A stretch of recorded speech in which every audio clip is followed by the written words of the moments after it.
નમસ્કાર મિત્રો, સ્વાગત છે તમારું ગુજરાત સંદેશ યુટ્યુબ ચેનલમાં। આજના સમાચાર વિશે વાત કરતા પહેલાં જો તમે અમારી ચેનલમાં નવા છો તો નીચે લાલ કલરનું સબસ્ક્રાઇબ બટન આપેલું છે તેને દબાવીને બાજુમાં રહેલા ઘંટડી બટનને પણ દબાવી દેજો, જેથી મારા આવનારા તમામ વિડીયોની માહિતી તમને મળતી રહે। અંબાલાલ પટેલની લેટેસ્ટ આગાહી। હવામાન નિષ્ણાંત અંબાલાલ પટેલે જણાવ્યું કે હવે ધીરે ધીરે ગરમી ઘટવાની શરૂઆત થશે। 18 થી 23 મે દરમિયાન સૌરાષ્ટ્રના દરિયાકાંઠા, દક્ષિણ ગુજરાત અને પૂર્વ ગુજરાતમાં પ્રિમોન્સૂન વરસાદની શક્યતા છે। આ દરમિયાન ભારે પવન અને આંધી વંટોળની પણ આગાહી છે।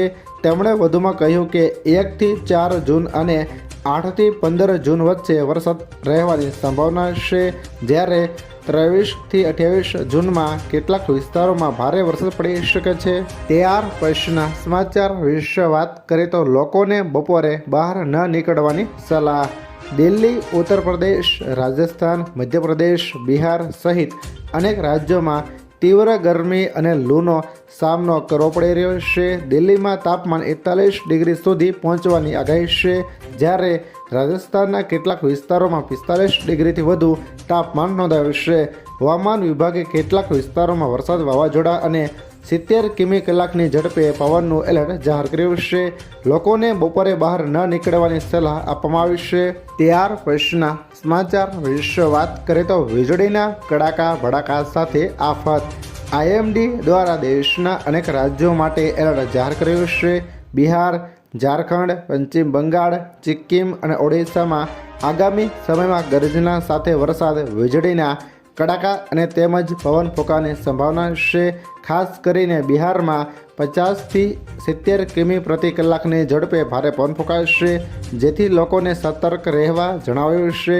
આ ઉપરાંત મધ્યપ્રદેશ, છત્તીસગઢ અને મહારાષ્ટ્રના કેટલાક વિસ્તારોમાં પણ વરસાદી માહોલ રહેશે।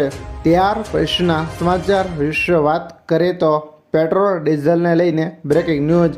ભારત સરકારે નિકાસ માટે નિર્ધારિત કરવામાં આવેલા પેટ્રોલ ડીઝલ પર એક્સાઇઝ ડ્યુટીમાં વધારો કરવાનો એક મહત્વપૂર્ણ નિર્ણય લીધો છે। નવા નિયમો અનુસાર દેશમાં પેટ્રોલ અને ડીઝલની કિંમતોમાં ₹3 પ્રતિ લીટર સુધીના વધારા બાદ કેન્દ્ર સરકારે તેલ કંપનીઓ માટેના નિયમોમાં ફેરફાર કર્યો છે। સરકારે પેટ્રોલની નિકાસ પર ₹3 પ્રતિ લીટરનો વિન્ડફોલ ટેક્સ લગાવ્યો છે। ભારતમાં તેલની અછત ન થાય તેથી આ નિર્ણય લેવામાં આવ્યો છે। ત્યાર પછીના સમાચાર વિશે વાત કરીએ તો CNGના ભાવમાં વધારો। પેટ્રોલ ડીઝલ બાદ હવે CNG ગેસના ભાવમાં મોટો વધારો ઝીકાયો છે। CNGના ભાવમાં પ્રતિ કિલો ₹2.25નો વધારો જાહેર કરવામાં આવતા વાહન ચાલકોના બજેટ ખોરવાઈ ગયા છે। આ ભાવ વધારા બાદ હવે નવો ભાવ 86.2 છે। CNGમાં છેલ્લો ભાવ વધારો ગત 2 એપ્રિલ થયો હતો। જણાવી દઈએ કે ચાલુ વર્ષ એટલે કે 2026માં CNGના ભાવમાં કુલ ₹6.6 વધ્યા છે। ત્યાર પછીના સમાચાર વિશે વાત કરીએ તો ચાંદીના ભાવમાં ₹15,000નો ઘટાડો। ચાંદીના ભાવમાં મોટો ઘટાડો જોવા મળ્યો છે। આજે એક જ દિવસમાં ચાંદીના ભાવમાં 15,000 પ્રતિ કેજી ઘટીને 2,90,000 થઈ ગયા છે। જો કે 13 તારીખે ચાંદીના ભાવ 3,30,000 પ્રતિ કેજી હતા। પાછલા 3 દિવસમાં ચાંદીના ભાવમાં 40,000 ઘટાડો જોવા મળ્યો છે। ઇન્ટરનેશનલ માર્કેટમાં એક ઓચ ચાંદીના ભાવ 10% ઘટીને $75 પર ટ્રેડ થઈ રહ્યા છે। નિષ્ણાંતોનું અનુમાન છે કે આગામી દિવસોમાં ભાવમાં વધુ ઘટાડો જોવા મળે છે। ત્યાર પછીના સમાચાર વિશે વાત કરીએ તો ક્રૂડ ઓઇલના ભાવમાં વધારો। આંતરરાષ્ટ્રીય બજારમાં ક્રૂડ ઓઇલના ભાવ સતત 3 અઠવાડિયાથી પ્રતિ બેરલ $100ના સ્તરની ઉપર બંધ રહ્યો છે। જો કે આ ભાવ વધારાથી સામાન્ય જનતા પર મોંઘવારીનો વધુ એક મોટો બોજ ઝીકાશે તેવી પૂરેપૂરી આશંકા સેવાઈ રહી છે। મહત્વનું છે કે શુક્રવારે બજાર બંધ થયું ત્યારે ગલ્ફ દેશોનું ક્રૂડ ઓઇલ $109 પ્રતિ બેરલની સપાટીએ વટાઈ ગયું હતું। આ વૈશ્વિક તેજી ભારતીય અર્થતંત્ર માટે મોટા જોખમ સમાન છે। ત્યાર પછીના સમાચાર વિશે વાત કરીએ તો મોંઘવારીનો ડામ। હવે આ વસ્તુઓ થશે મોંઘી। ડીઝલ અને પેટ્રોલની કિંમતોમાં વધારો થયા બાદ હવે સામાન્ય જનતાઓના ઘરનું બજેટ ખોરવાઈ શકે તેમ છે।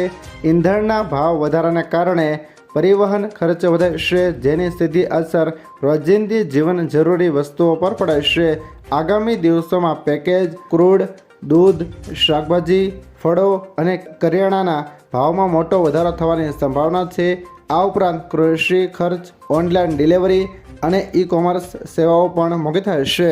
ત્યાર પછીના સમાચાર વિશે વાત કરીએ તો નેધરલેન્ડમાં પીએમ મોદીનું મોટું નિવેદન। નેધરલેન્ડની મુલાકાતે ગયેલા પીએમ નરેન્દ્ર મોદીએ હેંગમાં ભારતીય સમુદાયને સંબોધતા વૈશ્વિક પરિસ્થિતિ પર ચિંતા વ્યક્ત કરી છે। તેમણે જણાવ્યું કે પહેલાં કોરોના, પછી યુદ્ધ અને હવે ઉર્જા સંગઠનના કારણે આ દાયકો દુનિયા માટે આફતોનો દાયકો બની ગયો છે।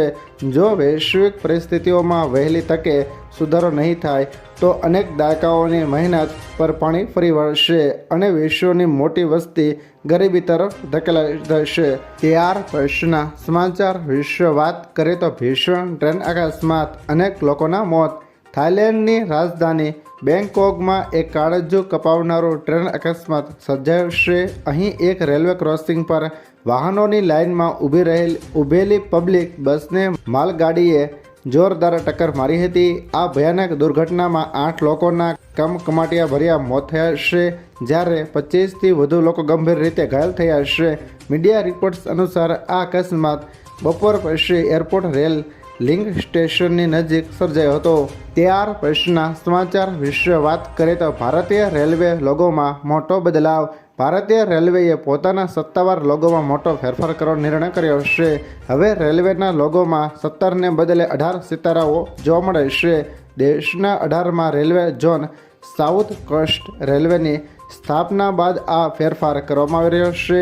રેલવે બોર્ડે તમામ ઝોન અને યુનિટ્સને નવો લોગો અપનાવવા માટે કડક સૂચના આપી દીધી છે। રેલવેનો આ નવો લોગો 1 જૂન 2026થી દેશભરમાં સત્તાવાર રીતે લાગુ કરવામાં આવશે।